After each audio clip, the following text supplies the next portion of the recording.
Öncelikle selamünaleyküm. Bugünkü fanımız demir döküm maxi kondens 80 kW'lık kazan fanı. Bunun testini yapacağız. İşlemci arızası vardı. Arızalarını giderdik. Ve şimdi bunun testini yapacağız. Şöyle de bir bilgi vermek istiyorum. Bazı servis arkadaşlar işte hurdadan veya çıkma fan getiriyorlar. Atıyorum 80 kW'lık bir kazan fanını 150 kW'a takamazsınız. Ohmaj değeri olduğu için.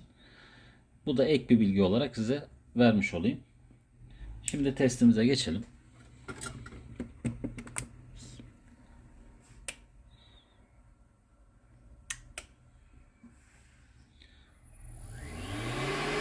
Ben süpürmeye başladım.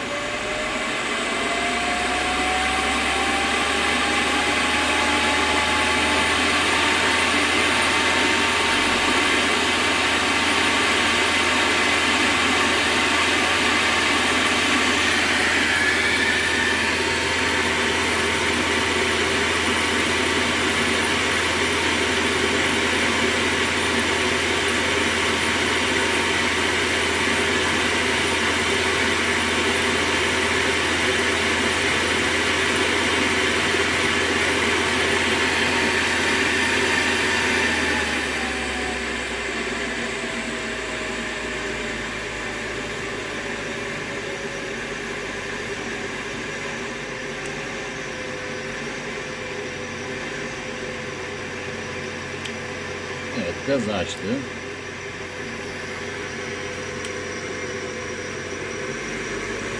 İyon tuttu. Şu anda stabil bir şekilde çalışıyor.